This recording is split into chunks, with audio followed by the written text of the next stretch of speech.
இறைவனுக்கே புகழ். திருப்பாடல்கள் 25. வழிகாட்டி பாதுகாக்குமாறு வேண்டல். ஆண்டவரே, உம்மை நோக்கி என் உள்ளத்தை உயர்த்துகின்றேன். என் கடவுளே, உம்மில் நம்பிக்கை கொள்கின்றேன். நான் வெட்கமுற விடாதேயும், என் பகைவர் என்னைக் கண்டு நகைக்க விடாதேயும். உண்மையிலேயே உம்மை நம்பும் எவரும் வெட்கமுறுவதில்லை. காரணமின்றி துரோகம் செய்பவரோ வெட்கத்திற்கு உள்ளாவர். ஆண்டவரே, உம் பாதைகளை நான் அறியச் செய்தருளும். உம் வழிகளை எனக்கு கற்பித்தருளும். உமது உண்மை நெறியில் என்னை நடத்தி எனக்கு கற்பித்தருளும். ஏனெனில் நீரே என் மீட்பராம் கடவுள். உம்மையே நான் நாள் முழுவதும் நம்பியிருக்கின்றேன்.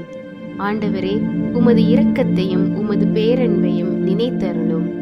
ஏனெனில் அவை தொடக்கம் முதல் உள்ளவையே.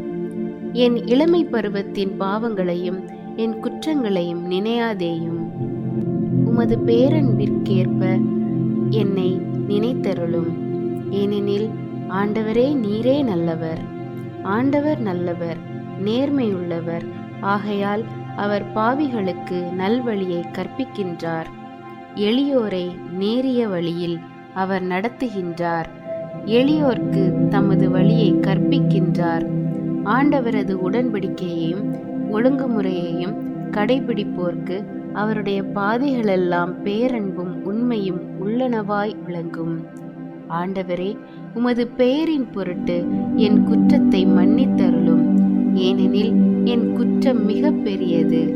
ஆண்டவருக்கு அஞ்சி நடப்பவர் எவரோ அவருக்கு தாம் தேர்ந்து கொள்ளும் வழியை அவர் கற்பிப்பார். அவர் நலமுடன் வாழ்வார். அவருடைய மரபினர் நாட்டை சொந்தமாக்கிக் கொள்வர். ஆண்டவரின் அன்புறவு அவருக்கு அஞ்சி நடப்போர்க்கே உரித்தாகும். அவர் அவர்களுக்கு தமது உடன்படிக்கையை வெளிப்படுத்துவார். என் கண்கள் எப்போதும் ஆண்டவரை நோக்கி இருக்கின்றன. அவரே என் கால்களை வலையிலிருந்து விடுவிப்பார். என்னை நோக்கி திரும்பி என் மீது இறங்கும். ஏனெனில் நான் துணையற்றவன், துயருறுபவன். என் வேதனைகள் பெருகிவிட்டன. என் துன்பத்தினின்று என்னை விடுவித்தருளும். என் சிறுமையையும் வருத்தத்தையும் பாரும்.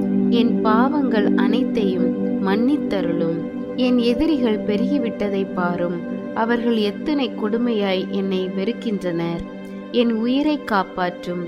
என்னை விடுவித்தருளும். உம்மிடம் அடைக்கலம் புகுந்துள்ள என்னை வெட்கமுற விடாதேயும். வாய்மையும் நேர்மையும் எனக்கு அரணாயிருக்கட்டும். ஏனெனில் நான் உம்மையே நம்பியிருக்கின்றேன். கடவுளே, இஸ்ரவேலரை அவர்கள் படும் துன்பங்கள் அனைத்தினின்று மீட்டருளும். இறைவன் உங்களுக்கும் உங்கள் குடும்பத்திற்கும் அமைதியையும் ஆசீர்வாதத்தையும் அருள்வாராக. ஆமென்.